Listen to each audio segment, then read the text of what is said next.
Hello everyone and welcome to the 2019 BCFD Refresher. This particular presentation is on Mcep Consults and radio reports.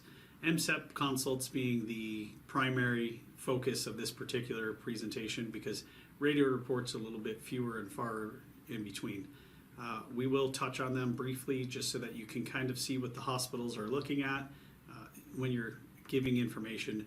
But the big broad stroke of this particular training is how to interact with an Mcep when it's appropriate and when it's not appropriate. The doctors have all made it very aware to me that they would prefer that if you have any questions that exceed your capabilities or you just have questions in general and you want to have some backup or another thought, go ahead and make that call. What we're going to try to do is have a little bit of fun, and we're going to show you guys a couple of different ways to go about your Mcep consult. Some of those being some particularly lengthy ones that have a lot of extra information, and then some that are really concise and to the point, trying to get that information across quickly and efficiently. If you guys remember the Shannon-Weaver model of communication, the sender encodes a message, transmits that message, the receiver decodes that message, and then gives feedback. When we have a breakdown of that particular style of communication, we have what we call interference. In the case of an Mcep consult, that interference is extra information or information that's not pertinent to the call, or is so overly abundant that it clouds what the real priorities are. So I hope you guys enjoy this. Please do take a good long listen to it and then see if it helps you out. As always, if you have any questions, contact me in EMS.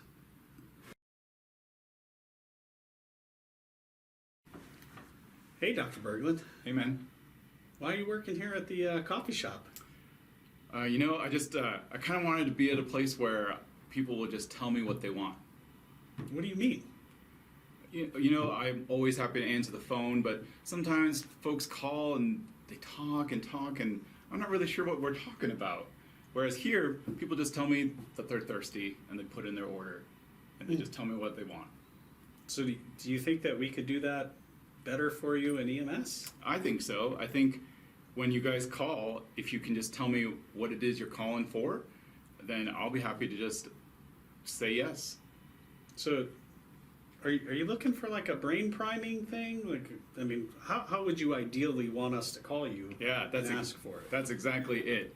Sometimes when the calls happen in the middle of the night, I'm asleep, and it helps when you tell me kind of what to listen for and what we're talking about at the beginning, so then I can pay close attention to the information that I need to get from you all. All right, I think we can probably come up with that. Is there any reason that you would think that we shouldn't call you? No. Okay, so just to be clear, anytime we have a question that exceeds our own capabilities, we should call you and ask for assistance? Absolutely. Outstanding. It just helps when you call me and you have your order ready to go. Okay, so be organized and have a concise plan before I start dialing the phone is what you want me to do? Exactly. All right, I think I can do that. Cool.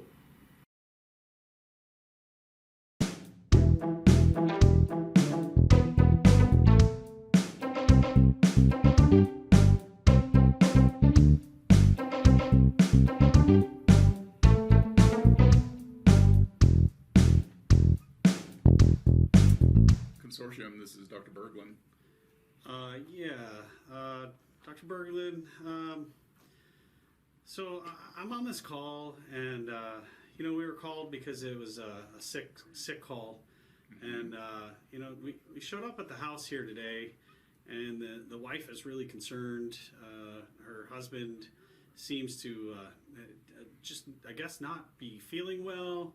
They were arguing about something or another, and she called and she wanted us to check him out because apparently he's got just like a bad attitude or something. He just doesn't feel very well, and so he let us examine him, but he's not really willing to want to do anything with us. And I'm kind of concerned. I'm not sure what I should do with this guy or not. His vital signs are as follows.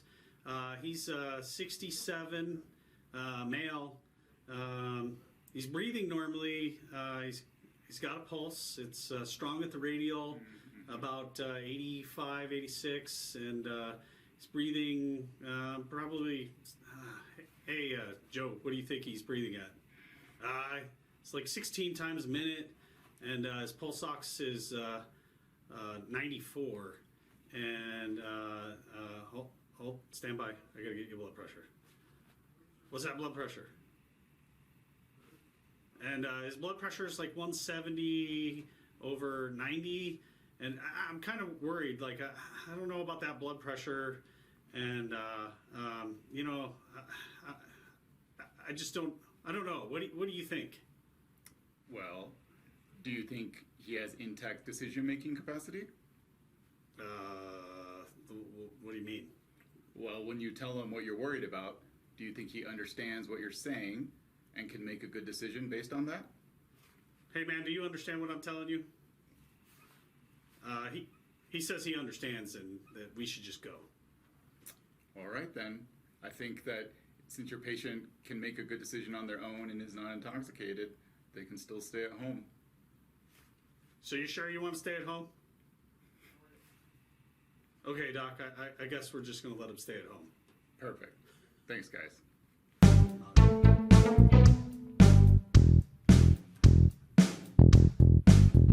Consortium, this is Dr. Berglund. Hey, Dr. Berglund. This is Officer Sullivan. I'm EMTB on the engine.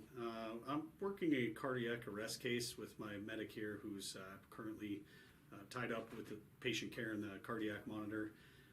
We've been on scene for about 40 minutes and we had no ROSC. We've ran 3 rounds of epi and have a advanced airway in place. Last rhythm check was asystole and we've got nothing left. What we're looking for is some DC orders if you agree with that.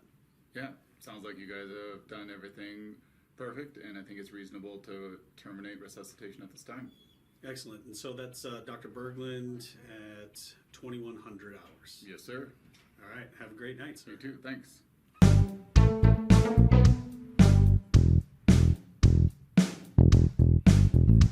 Consortium, this is Dr. Berglund. Hey, Dr. Berglund. This is Firefighter O'Rourke. I'm calling you because we're with a 32-year-old male. We found him in the arroyo. Passerby called and was kind of concerned about him. Anyways, when we got here, this guy's pretty disheveled. He's a little skinned up and kind of dirty. He does admit to having some ETOH on board, and I guess he said he did a little bit of meth about 3 days ago and hasn't really slept or anything like that. Doesn't seem to have too many injuries, but well, his vital signs are as follows. He's got a pulse of 160, strong and regular. He's breathing about 20 times a minute, satting 92. It might, I'm unsure of that, to be honest. His hands are pretty dirty.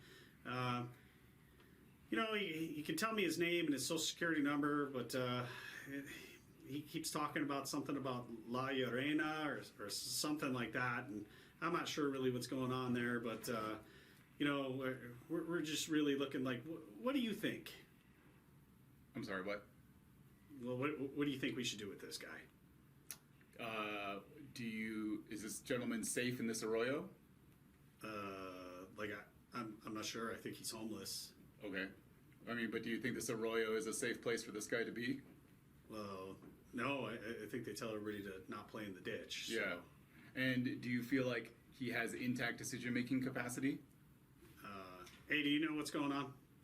Well, he knows his name, but he said something about like leprechauns. But I don't know. I don't think that he can do pretty complex math right now or anything like that. But Sure. Well, it sounds like you're describing a person with abnormal vital signs in a dangerous situation that can't make his own decisions. So I think we have to take him to the hospital even though he doesn't want to go. So just so that I can be clear here, you want me to take him to the hospital? Yes, sir. I think we should force this patient to go to the hospital against their will. And we're allowed to restrain him if we need to? Yes, sir. Okay. Well, thanks for your time, sir. You bet. Be safe.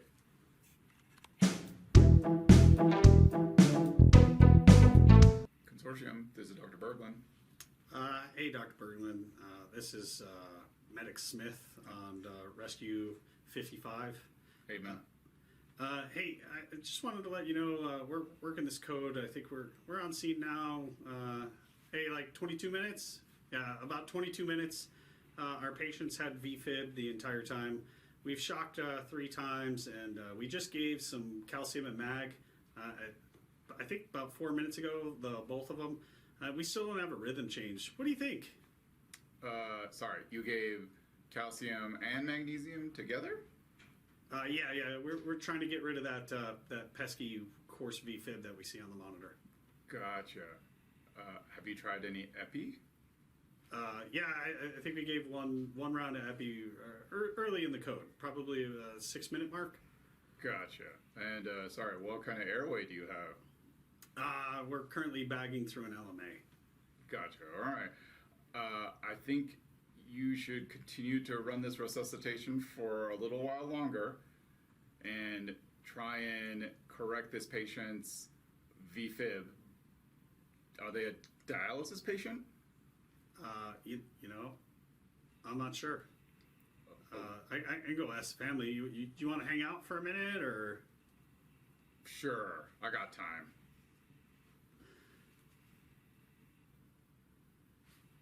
Yeah. It turns out they're supposed to have dialysis 3 times a week. Gotcha. Okay. Why don't you try some more calcium and some bicarb Okay. and continue your resuscitation? Do you want me to give those at the same time? No, sir. Okay. Okay. How long do you think I should wait in between? Well, sir, I would adhere to your guidelines. Oh, okay. I gotta go because I can't talk to you and look at my protocols on my phone at the same time. No problem. All right. Thank you. Thank you.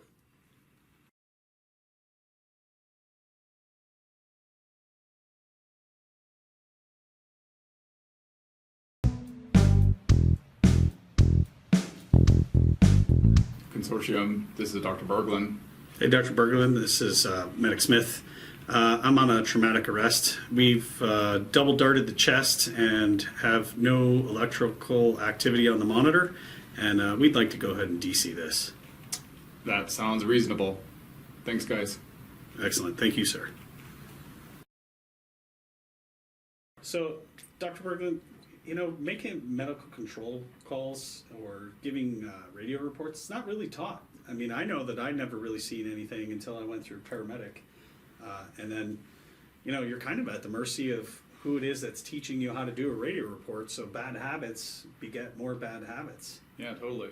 I mean, even in medical school, they don't teach us how to talk efficiently to other doctors or providers. So this is a problem all the way across the board? Totally.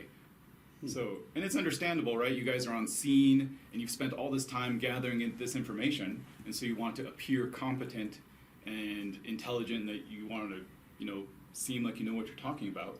And so I totally understand that, but it just is really helpful to just start at the beginning with your order, and then we can then listen in on stuff for the things that we find important, and then, it will save everybody time.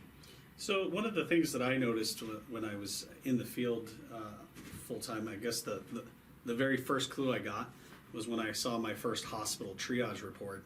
And it had just a little bit of information on it, and that's what really kind of cued me into what I should give for a radio report, being the unit ID, what designation I was coming into the hospital, code 1 or code 3, the age of my patient, the gender of my patient, their chief complaint, and their current vital signs and treatments, and then how long it was going to take me to get there.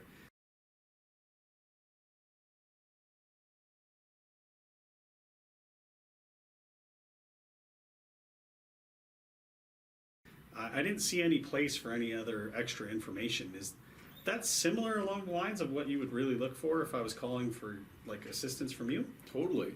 I mean, I trust that you've been on scene and gathered all this information and now are calling me with a specific question about what do I do next. So instead of telling me all the stuff about the scene and the information you got, just ask me what do you want to do next or what you think you should do. So in a nutshell, I should be a good customer, know what it is that I want, and be able to effectively communicate it to you so that you can get me the things I need. Exactly. I'm just here to take your order.